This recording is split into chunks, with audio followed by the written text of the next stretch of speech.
नमस्कार, exam happy by Jharkhand channel में आपका स्वागत है। तो दोस्तों जुड़ चुका हूं मैं यहाँ पर आप सभी के लिए झारखंड शिक्षक पात्रता परीक्षा 2024 को लेकर के। तो आपको हम बताते चले झारखंड में झारखंड शिक्षक पात्रता परीक्षा एक बार बहुत ही जल्द आपकी होने जा रही है। यदि आप सभी अब तक तैयारी में नहीं जुड़े हुए हैं और इंतजार कर रहे हैं कि यहाँ पर झारखंड शिक्षक पात्रता परीक्षा की जब विज्ञापन आएगी तब हम तैयारी करेंगे, तो आप सभी के लिए यह बहुत ही खराब बात होगा। क्योंकि आपको हम बता देते हैं अभी जो झारखंड की स्थिति चल रही है उसमें यह है कि आपको 1 महीना के अंदर भी परीक्षा करवा दिया जाएगा, ठीक है। अब रही बात कि यहाँ पर देखिए एक बार तो झारखंड शिक्षक पात्रता परीक्षा बहुत जल्द होने जा रही है। जैसे कि अभी आप देख रहे हैं यहाँ पर कि सहायक आचार्य का परीक्षा, जेपीएससी का परीक्षा, सीडीपीओ का परीक्षा, जेपीएससी आपने देखा तमाम परीक्षाएं जो है 1 से डेढ़ महीना के अंदर फॉर्म भरवा करके ले लिया गया है। तो आपका भी परीक्षा इसी तरह से होने जा रहा है, ठीक है। अब रही बात कि अब देखिए आपकी तैयारी के लिए आपके बाजार में बहुत से लोग आ चुके हैं, बहुत से इंस्टीट्यूट आ चुके हैं, बहुत से किताबें आ चुकी हैं, लेकिन आपको जज करना है, आपको सर्टिफिकेट लेना है, तो हम कहाँ जाएँ और कैसे तैयारी करें, ठीक है। तो देखिए इसके लिए किसी के बोलने से नहीं, आप यहाँ पर अभी तक जितनी परीक्षाएँ हो रही है, आप उसको एक बार उठा करके सिर्फ प्रश्न पत्र को देखिएगा तो आपको खुद पता चल जाएगा कि हमें क्या पढ़ना चाहिए और नहीं पढ़ना चाहिए। तो देखिए अभी बहुत सारे जो है यहाँ पर सेफ लुसेंट और आर.एस. अग्रवाल की किताबों को जो यहाँ पर एसएससी का रहता है, उसके सिलेबस को आप लोग कंप्लीट करते हैं, जो कि यहाँ पर लोग फेल हो रहे हैं और आप और आशंका है कि आप भी यहाँ पर फेल कर सकते हैं अगर वही प्रक्रिया को अपना रहे होंगे। तो करना क्या होगा कि जिससे मेरा 101% रिजल्ट हो जाए। तो आपका 101% रिजल्ट होने के लिए आपको यहाँ पर ज़रूरी है, जैक एग्जाम ले रहा है ना, तो जैक की किताब को आप पढ़ेंगे। जैक की किताब आप 6 to 10 तक का जो सरकारी विद्यालय में उपलब्ध है, जेसीईआरटी का, उसको यदि आप यहाँ से पूरे एकदम एक लेवल में देख लेते हैं तो आपको 100% श्योर शॉट है कि यहाँ से आपका 80% मार्क्स जो है आप अपने एग्जाम में ले करके जाइएगा। लेकिन अगर इधर उधर का आप पढ़ रहे हैं तो आपको समझिए कि यहाँ से आप 40-50% पर ही रह जाइएगा, आपका रिजल्ट खराब हो जाएगा, ठीक है।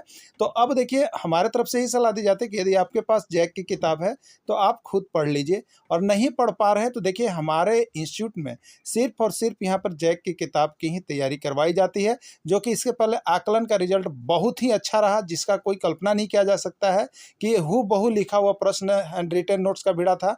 उसके बाद देखिएगा तो आपका अभी सहायक आचार्य में भी बहुत से प्रश्न ऐसे हैं जो हैंड रिटेन नोट्स यहाँ पर भिड़े हैं, ठीक है। अब रही बात कि आगे अब जेटेट आने वाला है, तो जेटेट के लिए तो 101% आपको हम गारंटी देते हैं कि अगर जीसीईआरटी टेक्स्ट बुक से नहीं आया, जैक किताब से नहीं आया, हमारा लिखा हुआ प्रश्न नहीं आया, तो आपको पैसा वापस हो जाएगा, ठीक है। तो आप 100% अपना यहाँ पर सिक्योर करने के लिए, अपना लाइफ बनाने के लिए आपको अगर जेटेट पास करना है तो आपको यहाँ पर जुड़ना है।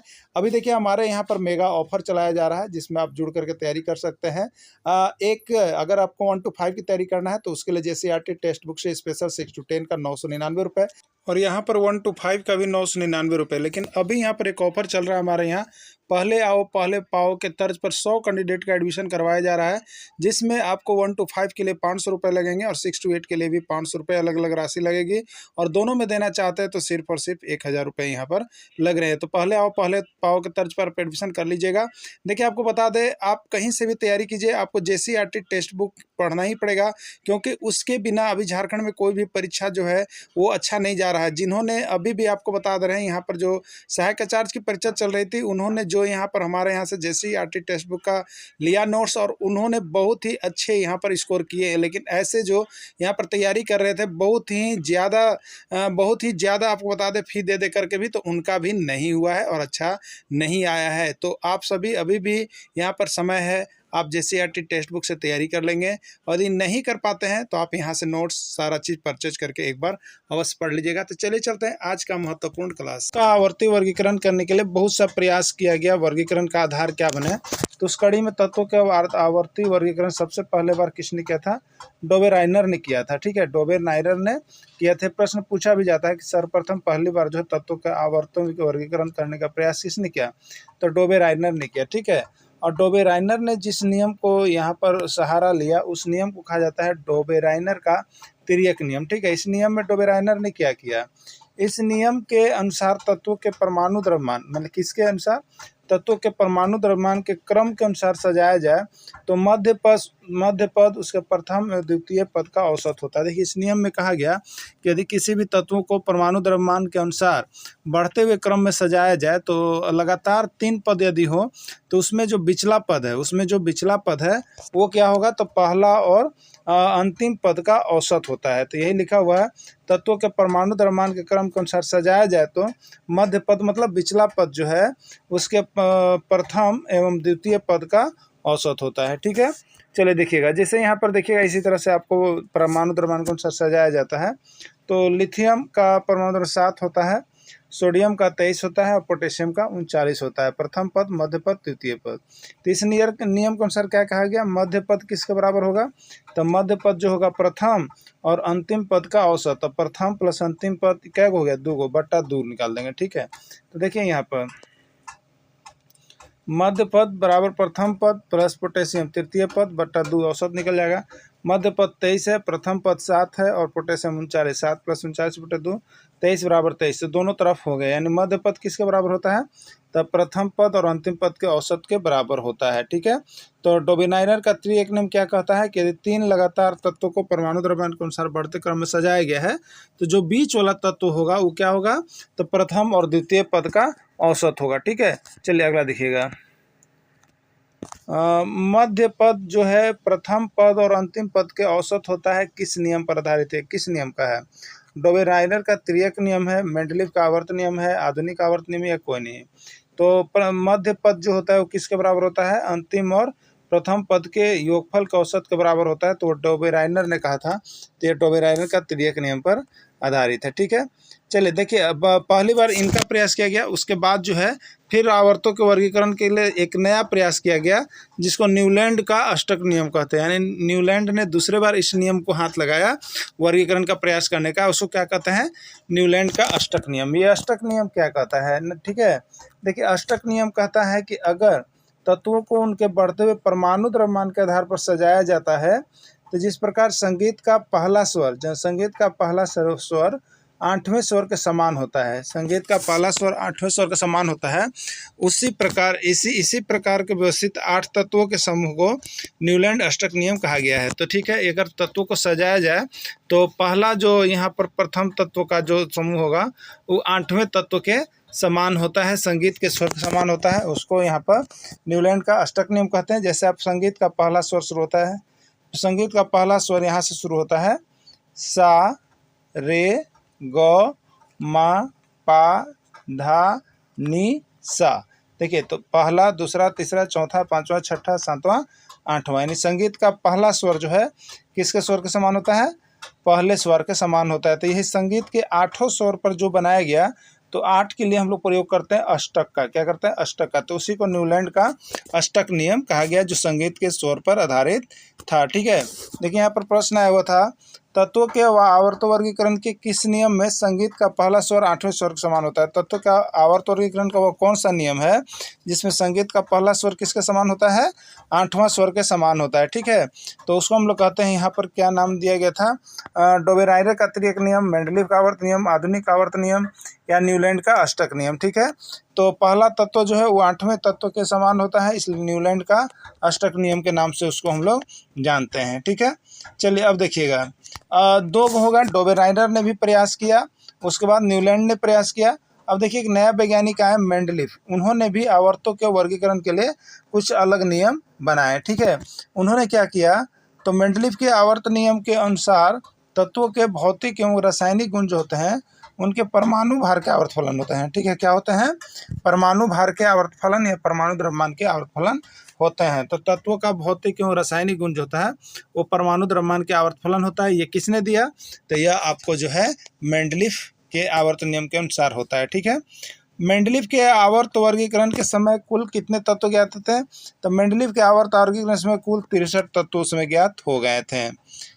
मेंडलीव की आवर्त सारणी में ऊर्ध्वाधर स्तंभ को समूह कहा जाता है और मेंडलीव की आवर्त सारणी में क्षैतिज कतारों को आवर्त कहा जाता है। याद रखिएगा, ऊर्ध्वाधर स्तंभ को समूह कहा जाता है और क्षैतिज कतार को आवर्त कहा जाता है। ये भी प्रश्न पूछा जाता है आपके एग्जाम में। ठीक है, अगला है, मेंडलीव के आवर्त सारणी में क्या होता है, मेंडलीव की आवर्त सारणी में क्या बताया गया है, परमाणु संख्या के आवर्त फलन होते हैं, परमाणु द्रव्यमान आवर्त फलन होता है, संगीत का अष्टक नियम पर आधारित होता है, कोई नहीं।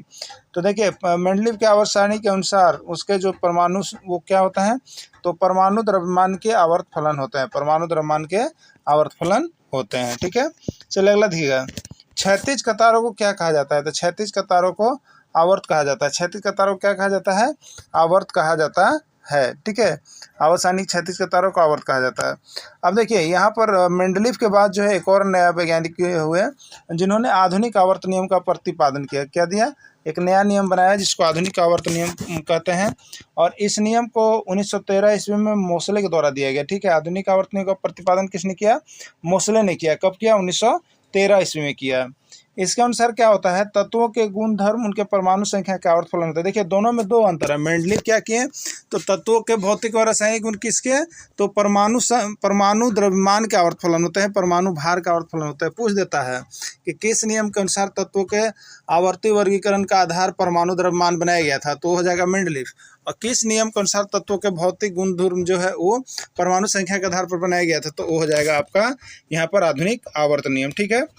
आधुनिक आवर्त सारणी में 18 समूह और 7 आवर्त है। अभी प्रश्न पूछा गया है कि आधुनिक आवर्त सारणी में कितने समूह है, तो याद रखिएगा 18 समूह है और कितने आवर्त हैं? 7 आवर्त हैं, ठीक है। अगला, इलेक्ट्रॉन का वितरण कोष के LMNO के आधार पर होता है। जो देखिए इलेक्ट्रॉनिक विन्यास याद रखिएगा, इलेक्ट्रॉनिक कॉन्फ़िगरेशन याद होता है। तो ये प्रथम कोष या प्रथम कक्षा को K, द्वितीय कोष या दूसरा कक्षा को L, तृतीय कोष या तीसरा कक्षा को M, चतुर्थ कोष या चौथा कक्षा को N और पंचम कोष को O के नाम पर यहाँ पर जाना जाता है, ठीक है। चलिए देखिएगा यहाँ पर जैसे दे देगा सोडियम की परमाणु संख्या 11 है, तो इसका इलेक्ट्रॉनिक विन्यास निकाल लीजिएगा। देखिए तो प्रथम कोष में अधिक से अधिक 2 इलेक्ट्रॉन जा सकता है, तो 11 में से 2 इलेक्ट्रॉन चल गया। दूसरा कोष यानी L कोष में अधिक से अधिक 8 ले सकते हैं यदि है तब, अगर नहीं है तो हम लोग यहाँ फिर से स्टार्ट कर सकते हैं 1 से, ठीक है। तो 8 हो गया। तीसरा कोष में अधिक से अधिक कितना ले सकते हैं? 18, लेकिन नहीं है तो हम 8 ले सकते हैं या उससे कम भी ले सकते हैं। तीसरा कोष में कितना बच गया? 1, यानी 2 8 1 हो गया। तो K कोष में कितना इलेक्ट्रॉन होगा? 2 होगा। L कोष में कितना इलेक्ट्रॉन होगा? 8 होगा। M कोष में कितना इलेक्ट्रॉन होगा? 1 होगा। ये चीज पूछा जाता है, ठीक है, इसको याद कर लीजिएगा। मैग्नीशियम का परमाणु संख्या 12 है, इसका इलेक्ट्रॉनिक विन्यास क्या होगा, ठीक है। तो इसको करने के लिए हम लोग करते हैं KLMN करते हैं ना, तो K कोष में अधिक से अधिक 2 हो गया। उसके बाद L में अधिक से अधिक कितना जाएगा? 8 हो गया, तो 8 भी ले लिए। 2 8 10, अब बच्चा 2 वो किस में चला जाएगा? M में चला जाएगा, ठीक है। तो 2 यानी K में 2, L में यहाँ पर हो गया 8 और M में 2 हो गया। तो ये आपका हो गया यहाँ पर 2 8 2 हो जाएगा इसका इलेक्ट्रॉनिक विन्यास। आधुनिक आवर्त सारणी को 4 ब्लॉक में विभाजित किया गया है। कोष में कितना? तो कोष में KLMNO था। अब यहाँ ब्लॉक के अनुसार देखिएगा तो 4 ब्लॉक में बांटा गया है। देखिए यहीं से एक प्रश्न आपका 2 मई को पूछा गया था, ठीक है। S ब्लॉक तत्व यानी S ब्लॉक में कौन कौन होगा? तो प्रथम एवं द्वितीय समूह के तत्वों को S ब्लॉक में रखते हैं। याद रखिएगा S ब्लॉक में कौन से तत्व आते हैं? तो प्रथम और द्वितीय समूह के तत्व को S ब्लॉक तत्व कहते हैं, ठीक है। प्रथम और द्वितीय समूह के तत्व को S ब्लॉक तत्व कहते हैं, ठीक है। अब देखिएगा P ब्लॉक तत्व, समूह 13 से समूह 18 तक के तत्वों को P ब्लॉक में रखा जाता है। समूह 13 से समूह 18 तक के तत्वों को P ब्लॉक में रखा जाता है, ठीक है। D ब्लॉक तत्व, ये क्या है? D ब्लॉक तत्व, समूह 3 से समूह 12 तक के तत्वों को D ब्लॉक तत्व में कहा जाता है। यह प्रश्न 3 मई को सहायक आचार्य में देखिए पूछा गया था कि D ब्लॉक तत्व में रहते हैं, तो उसमें ऑप्शन है समूह 3 से समूह 12 तक के तत्व, ठीक है। समूह 3 से समूह 12 तक के तत्व को D ब्लॉक में रखते हैं, ठीक है। F ब्लॉक तत्व, तो आवर्त सारणी के निचले पेंदे में स्थित तत्व को F ब्लॉक, आवर्त सारणी में सबसे निचला पेंदा में स्थित तत्व को F ब्लॉक तत्व हम लोग कहते हैं, ठीक है। एक प्रश्न है, एक तत्व के परमाणु का इलेक्ट्रॉनिक विन्यास 2 8 7 है, उस तत्व की परमाणु संख्या होगी और तत्व का नाम क्या है आपको बताना है, ठीक है। ऑप्शन में है 16 सल्फर, 17 क्लोरीन, 18 फ्लोरीन, 17 नाइट्रोजन। क्या होगा इसका आंसर? देखिए इलेक्ट्रॉनिक विन्यास 2 8 7 है, तो 2 8 10 और 7 17, ठीक है। 17 यानी परमाणु संख्या 17 होगा। और 17 वाला तत्व का नाम क्या है? तो 17 वाला तत्व का नाम यहाँ पर आपका क्लोरीन है। क्या है आपका? क्लोरीन होता है, ठीक है। तो इसका राइट आंसर होगा 17 क्लोरीन। तो इस तरह से यहाँ पर JCERT का सारा बनाया हुआ नोट्स PDF एक बार पढ़ लीजिएगा। बाकी एग्जाम देने से पहले एक बार जरूर यहाँ से नोट्स एक दिन के लिए भी आप प्ले करके अवश्य देख लीजिएगा, क्योंकि यहाँ से बहुत सारा प्रश्न आपका एग्जाम में टैली कर रहा है जो चैप्टर हम दे रहे हैं। वीडियो के अंदर जुड़े रहें। धन्यवाद। देखिए, आप सभी को यदि जेटेट में परचम लहराना है तो हम आपको बता देते हैं। जेटेट के लिए बस जैक की किताब ही पढ़ना है और वो भी जेसीईआरटी किताब पढ़ना है। यहाँ से आपको बताते हैं, चाहे वो 2013 का एग्ज़ाम हुआ हो, चाहे 2016 का एग्ज़ाम हुआ हो, 100% जेटेट का जैक किताब 6 to 10 से ही निकल करके आया था और जिसने 6 to 10 तक का कंप्लीट किया था उसका स्कोर बहुत हाई था। तो आप यदि नहीं भी देख पाते हैं तो आपको यहाँ पर जैक मॉडल का पूरा 6 to 10 तक का कंप्लीट नोट्स बना हुआ है। आप यहाँ से लेकर के एक बार परीक्षा में जाने से पहले ज़रूर पढ़ लीजिएगा, जिससे कि आपका स्कोरिंग हाई हो सके, आप जेटेट परीक्षा पास कर सके। क्योंकि जेटेट बिना जेसीईआरटी किताब का पास नहीं किया जा सकता है। और आप एक बार ज़रूर देख लीजिएगा। जैसे ही वीडियो आपको मिले, हमारा मोबाइल नंबर दिया गया है, कॉल कर लीजिएगा, सारा नोट्स पीडीएफ परचेज कर लीजिएगा, नहीं तो क्लासेज ज्वाइन कर लीजिएगा।